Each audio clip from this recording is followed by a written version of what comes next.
নমস্কার, আমি আবার আজকে একটা ভিডিও নিয়ে আসলাম। অনেকেরই অনেক রকমের কোয়ারিজ, মানে আমার বিগত দুটো ভিডিও দেখার পরে অনেকেরই অনেক রকমের কোয়ারিজ, যে বিশেষ করে মেয়েরা যেখানে থাকবে তো মেয়েদের থাকার কি ব্যবস্থা। কারণ আমি আগের দুটো ভিডিওতেই বলেছি এখানে মেয়েদের কোনো গভর্নমেন্ট হোস্টেল নেই, যেটা ছেলেদের আছে সেটা মেয়েদের নেই। সুতরাং মেয়েদের থাকার ব্যবস্থা মেয়েদেরকে নিজেই করে নিতে হবে। অর্থাৎ তোমরা যারা মেয়েরা আছো তাদেরকে আমি বলছি, তোমরা যারা মেয়েরা আছো তারা হয় এখানকার প্রাইভেট হোস্টেলে থাকবে, বহরমপুরে বেশ কয়েকটা প্রাইভেট হোস্টেল আছে, হয় প্রাইভেট হোস্টেলে থাকতে হবে, অথবা কোনো বাড়ি, সেটা প্রাইভেট বাড়ি বা ওই ফ্ল্যাট যাই হোক সেখানে ভাড়া করে তোমরা মানে একাই থাকো বা বন্ধু বান্ধবের সঙ্গেই থাকো, সেভাবে থাকতে হবে। তো আমি তোমাদের এই হোস্টেলের কথা বলি। প্রথমেই বলি যে তোমাদের এখানে মানে এই কলেজটার আশেপাশে কোথায় কোথায় থাকবে, মানে কোন জায়গাগুলো মেন। যেমন ধরো গোড়াবাজার, রানীবাগান, গির্জামোড়, স্বর্ণময়ী, তারপরে কাদাই, কল্পনা মোড়, খাগড়া, জলট্যাঙ্কি, এই সমস্ত জায়গাগুলো একদম কলেজের আশেপাশে। এবং এই জায়গাগুলো তোমরা থাকার জায়গা এখানেই সবাই মোটামুটি থাকে। এর মধ্যে সব থেকে কাছে হচ্ছে গোড়াবাজার, যেটা তোমাদের কলেজ থেকে হাঁটা ডিস্টেন্স 10 থেকে 12 মিনিট। এই গোড়াবাজারেই অনেকে থাকে। আর এই গোড়াবাজারেই বেশ কয়েকটা প্রাইভেট হোস্টেল আছে। আমরাও প্রথম দিকে গিয়েছিলাম, যখন একদম প্রথম এই প্রাইভেট হোস্টেলগুলোতে গিয়েছিলাম খোঁজখবর নিতে। আমাদের যেটা মনে হয়েছে, তোমাদের অ্যাডভান্টেজগুলো বলি। এই হোস্টেলগুলোতে কি হয়, তোমাদের থাকার জায়গার সমস্ত কিছু তোমাদের সুযোগ সুবিধাগুলো দিয়ে দেয়। মানে কোনো ফার্নিচার কিনতে হবে না, শুধু ওই তোষক বালিশ যেটা তোমার প্রয়োজনীয়, চাদর, এগুলো তুমি শুধু কিনবে। আর বই খাতা তো তোমার নিজের, জামা কাপড়। আর ব্যাপারটা আর হচ্ছে গিয়ে তোমাদের 4 বেলা খাওয়া দাওয়া, মানে সকালবেলা টিফিন, তারপরে আবার বেলায় লাঞ্চ, তারপরে আবার বিকেলবেলা টিফিন এবং রাত্রিবেলা আবার ডিনার। এই 4 বেলার খাওয়া দাওয়া তোমাদের একদম কোনো চিন্তা করতে হবে না, একদম হোস্টেল থেকেই প্রোভাইড করে দেওয়া হয়।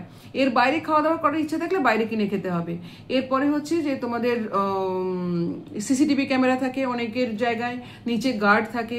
সুতরাং এগুলোর মধ্যে কোনো রকমের সেরকম অসুবিধা হয় না, এই জিনিসগুলো খুব ভালো। কিন্তু অসুবিধার জায়গাগুলো এই যে বড্ড ছোট, মানে জায়গাটা যেখানে থাকবে সেই জায়গাগুলো বড্ড ছোট। মানে জায়গা ছোট বলতে আমি হচ্ছে একটা রুমের মধ্যে অনেকগুলো বেড প্রোভাইড করে। ধরো সেখানে 2টো বেড থাকলে তোমাদের বেশ ঘুরে ফিরে ভালো লাগতো, মানে একটুখানি ফাঁকা জায়গা পেতে, কিন্তু সেটা করে না।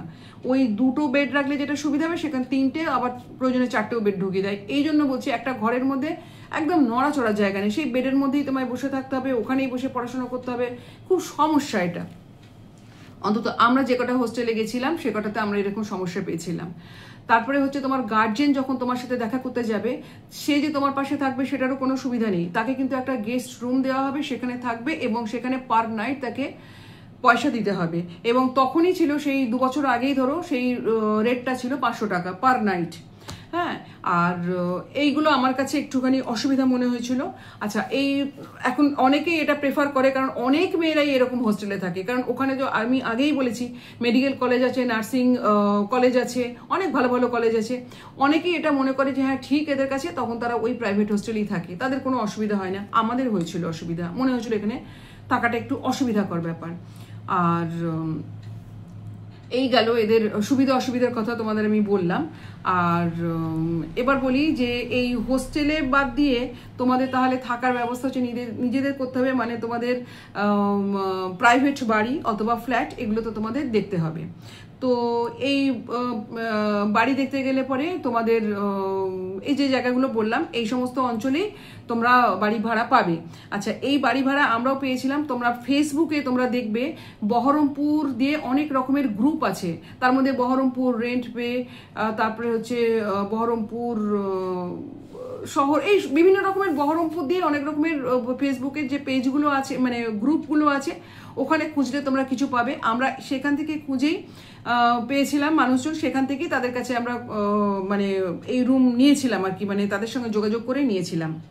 তো আমি সবার শেষে তোমাদেরকে আমি ওদের নাম, ফোন নাম্বার সমস্ত কিছু আমি বলে দেব। আর তোমরা সেই তাদের সাথে যোগাযোগ করতে পারো। যদিও তাদের সাথে আমার মানে এমনি ব্যক্তিগত কোনো সম্পর্ক নেই, হয়তো ফোন করলে আমাকে চিনতেও পারে। আমার কোনো প্রেফারেন্স দেওয়ার কাউকে কোনো দরকার নেই, তোমরাই করবে, কারণ তাদের নম্বর অলরেডি ফেসবুকে বিভিন্ন গ্রুপে দেওয়া আছে। তো আর আমরা যার কাছ থেকে নিচ্ছি তার কথা বলছি এই কারণে, মানুষটি বেশ ভালো, কারণ তার একটি মেয়ে কলকাতায় পড়ে, তারও এই 20-21 বছরই বয়স হবে। সুতরাং সে বোঝে যে এইগুলো সুবিধা অসুবিধা। আমাদের খুব ভালো মনে হয়েছে লোকটিকে, সেই জন্য আমি তোমাদেরকে বলছি। অনেকে আছে, সবাই অনেক ভালো। আর এই বাড়ি ভাড়া নিতে গিয়ে তোমাদের আমি একটা কথা বলি, তোমরা কিন্তু কোনো সময় টপ ফ্লোরে থেকো না। আমরা টপ ফ্লোরে প্রথমবার ছিলাম, সব ভালো, বাড়িওয়ালা ভালো, সমস্ত কিছু ভালো, কিন্তু এত গরম না এপ্রিল মাসে, বহরমপুরে খুব গরম পড়ে এপ্রিল মাসে, মে মাসে, মানে এত গরম যে আমরা থাকতে পারিনি। বলতে গেলে ওই 3-4 দিনের মধ্যে রাতারাতি বাড়ি দেখে আমাদেরকে চলে আসতে হয়েছে, এবং গ্রাউন্ড ফ্লোরটাই প্রেফার করেছিলাম।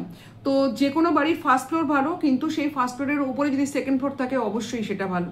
মানে একদম যেই রুম মানে ফ্লোরেই থাকো না, সেটা যদি টপ ফ্লোর হয় তাহলে কখনো থেকো না, তাহলে খুব অসুবিধা হবে। তো যাই হোক, এই জিনিসগুলো তোমাদেরকে ইনফরমেশন দেওয়ার ছিল বললাম। আর এই ফ্ল্যাট সিস্টেমে সমস্ত কিছু দেওয়া থাকে অনেক সময়, মানে ওই লাইট, ফ্যান, এগুলো সমস্ত প্রোভাইড করা থাকে। কিন্তু প্রাইভেট বাড়িগুলোতে কি হয়, তোমাকে রুম দিয়ে দেবে, কিন্তু সেখানে ওই ফ্যান, লাইট, ইলেকট্রিক ওয়্যারিং করা থাকবে, কিন্তু ফ্যান, লাইট এগুলো কোনো রকমের দেওয়া থাকে না। ধরো আমরা আছি, তো আমরা ফ্যান, লাইট এগুলো সব নিজেরাই কিনে লাগিয়েছি, আবার আমরা যখন চলে আসবো তখন ওগুলো আবার আমরা নিজেদের সঙ্গে করে নিয়ে চলে আসবো। এইটাই সব জায়গাতে এরকম সিস্টেম। সুতরাং যখন তোমরা যাবে, এগুলো একদিনের কাজ আছে, এগুলো তোমাদের করে নিতে হবে। আর প্রাইভেটে অবশ্যই, প্রাইভেট বাড়িগুলোতে মানে তোমরা যেখানে বাড়ি ভাড়া নিয়ে থাকবে সেখানে অবশ্যই সুবিধা এই যে তোমরা তোমাদের গার্জেন অবশ্যই আসতে পারবে। আর সেটা তোমরা অবশ্যই বাড়ি মালিকের সাথে কথা বলে নেবে যে আমাদের গার্জেন যে কোনো সময় যতদিন খুশি এসে থাকবে, এটা এই কথাটা অবশ্যই বলে নেবে। আমরা যে কটা বাড়িতে থেকেছি কোনো রকমের অবস্থা মানে প্রবলেম হয়নি, বরঞ্চ তারা বারবার বলেছে হ্যাঁ নিশ্চয়ই আপনারা এসে অনেকদিন থাকবেন, প্রয়োজনে সারাক্ষণ থাকুন, কোনো সমস্যা নেই, অন্তত তারা বলেছে। এটা তোমরা কিন্তু বলে নেবে, কোনো কোনো বাড়িতে এটা অসুবিধা করলেও করতে পারে। তো বলে নেবে, কেননা ধরো তোমার পরীক্ষার সময়, যেমন আমি যাই পরীক্ষার সময়, হয়তো বাবা মা এসে থাকলেন, মা এসে 5 দিন থাকলেন, তোমার একটু সুবিধা হবে, রান্নাবান্না করে দিল বা এ করে দিল, তোমার একটু সুবিধা হবে, সেই কারণেই কথাগুলো বলে রাখলাম। আর এই বাড়িগুলো মোটামুটি ভাড়া তোমার 6-6.5 হাজার থেকে শুরু করে 10-12 এরকম পর্যন্ত হয়। ফ্ল্যাটগুলোর ভাড়া একটু বেশি হয়। তো প্রাইভেট একদম নিজের বাড়ি যেগুলো হয়, একতলা দোতলা যে বাড়িগুলো, সেগুলো একটু অপেক্ষাকৃত কম হয়, ফ্ল্যাটগুলোর ভাড়া একটু বেশি হয়। ইলেকট্রিকের বিল তোমাদের অবশ্যই আলাদা। তো এই ইনফরমেশনগুলো দেওয়ার ছিল দিলাম। আর তোমরা এখানে তো যখন থাকবে তখন নিশ্চয়ই গ্যাসও তোমরা নিয়ে আসবে, সেগুলো বাড়িওয়ালা অবশ্যই মানে কোনো কিছু আপত্তি করবে না, কারণ তোমরা তো থাকছোই নিজের মতো করে, সেখানে তোমরা রান্না বান্না করবে। তাহলে গ্যাস, ইন্ডাকশান যেমন এদের আছে, এদের একটা ফ্রিজও কিনে দিয়েছে, কারণ একবার রান্না করে রাখলে 2-3 দিন ধরে সেটা খেতে পারে। বা বাইরে তোমরা একটা খাবার কিনে নিয়ে আসলে রাতে খেতে পারলে না, ফ্রিজের মধ্যে রেখে দিলে, তো সেটা তোমাদের একটা সুবিধা আছে। সেটা তোমরা যদি 3-4 জন একসঙ্গে থাকো, নিজেরা কথাবার্তা বলে তোমরা সেটা ঠিক করে নেবে। আর 3-4 জন মিলে, ধরো 2 বেডরুমে 3-4 জন মিলে থাকলে, সেক্ষেত্রে বাড়ি ভাড়া, ইলেকট্রিসিটির বিল, ওয়াইফাই বিল, সমস্ত কিছু সকলের মধ্যে শেয়ার হয়ে যাবে, তো ভাড়াটা মনে হয় একটু কমে, মানে একটু তোমাদের সুবিধা হবে। আর এখানে বলে রাখি, শহরের মধ্যে কোনো রকমের বাস চলে না, মেন রাস্তা দিয়ে বাস চলে, ওই মোহনা বাস স্ট্যান্ড পর্যন্তই বাস আছে, তারপরে বাস দিয়ে অন্য শহরে বাস চলে যায়, ভেতরে কোনো বাস চলে না। একমাত্র যানবাহন বলতে গেলে তুমি ওই পায়ে হেঁটে যাবে, এছাড়া তোমাদের হচ্ছে টোটো। টোটোতে 10 টাকা থেকে শুরু করে ভাড়া শুরু হয়, এবার যেরকম যেরকম ডিস্টেন্স সেরকম ভাড়া। তো তোমাদের তাহলে এই কথাগুলো আমি বোঝাতে পারলাম। আর তোমাদের যেটা বলি যে এই মানে ভিডিও বড় হয়ে যাচ্ছে, আমি তোমাদের বলি, এই আমরা যার কাছ থেকে বাড়ি ভাড়া নিয়েছিলাম সেই ভদ্রলোকের নাম হচ্ছে বিজয় সিং, ওর নাম এমনি বোধহয় অর্ণব বোধহয় ওর নাম। তো বিজয় সিংহ বলি, ফেসবুকে দেখবে ওনার একটা অ্যাকাউন্ট আছে, সেখানেও তোমরা দেখতে পারো, এই ফোন নাম্বার আছে। তো ফোন নাম্বারটা তোমাদের বলে দিচ্ছি, বিজয় সিংহ 8597323737। আর যে জল দেয় যে ছেলেটি, তার নাম হচ্ছে অরিন্দম মণ্ডল, ওর ফোন নাম্বার হচ্ছে 9046202510। তোমাদের সুবিধার্থে এইগুলো দিলাম, তোমরা থাকতে থাকতে আরো অনেক লোকজনের নাম জানতে পারবে, বুঝতে পারবে, কোনো অসুবিধা নেই। ইনিশিয়ালি তোমাদের যদি কোনো প্রয়োজনে লাগে তাই তোমাদের বলে দিলাম, আর এটা আমি ডেসক্রিপশন বক্সেও লিখে দেবো যাতে তোমাদের একটু সুবিধা হয়, ঠিক আছে?